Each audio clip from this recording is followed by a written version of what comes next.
Cable flips over. I'm tired of this. I'm calling my mother. I'm done.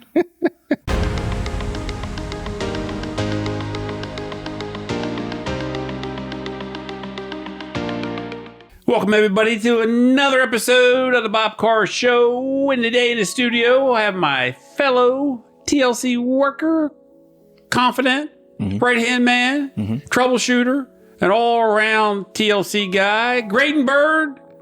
How you doing, bud? Doing good. How are you? Good, sir. I want to talk to you a little bit about holiday lighting this past season. We're up, I looked at the books the other day, we're up 22%. What in the world were you guys doing? You guys were rolling a lot of lights, weren't you? Yeah, we're staying busy every day. Every day. I'm sleeping a little bit better now. An extra hour a night, maybe. There you go. It was a lot of lights y'all put up. A lot of rehangs. Always getting new people every year. It was fun. Seeing the pictures in from customers, they send them to me, send them to Roberto or Matt. As long as we're getting pictures in, job's complete, they're happy, we're happy. Good deal. Good deal. That's a growing business for sure. And that's just a small piece of our business, but 6 weeks out of the year, a lot of work's going on. Yeah, it's probably about as busy as the heat of the summer with sprinkler systems. It's Christmas time, people and lights. Big crunch. Got to get it done. But nothing like the crunch of Christmas, because you can't put Christmas lights up in December 26th, can you? No. That doesn't fly. No, people wouldn't be happy with that one. We're up 22% this year on holiday lighting sales. What do you contribute that to?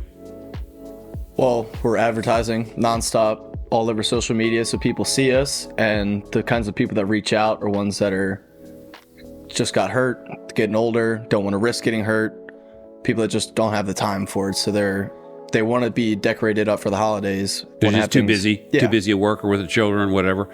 Or like you said, some people are just getting older, they don't want to climb up ladders, get on roofs. We've got to focus on retaining those customers for this upcoming season, and then just keep reaching out to new customers, see who else needs our services that we can go out and help get their holiday lights up. Do you contribute that to our 22% in this upcoming season? They'll probably continue, because the last 4 years we've been up 20-25% each and every year. Yeah, I think we can keep that trend going, if not do better. So Grayden, tell me, what's your favorite part of the holiday lighting season, sir? Tell us, young man. From a work standpoint, I get to go out on all the job sites as they're getting installed. So then seeing those customers' pictures posted on Facebook, sending them to us directly, it's nice to see that the hard work pays off and looks well at night. That feels good, doesn't it? Yeah, because then they get all their friends and family. Yep. I gotcha. Grayden, I appreciate you coming in today and taking a couple of minutes and talk to us. No, thank you. It's always fun. And this wraps up another episode of the Bob Carr Show, and we'll see you next week on another episode.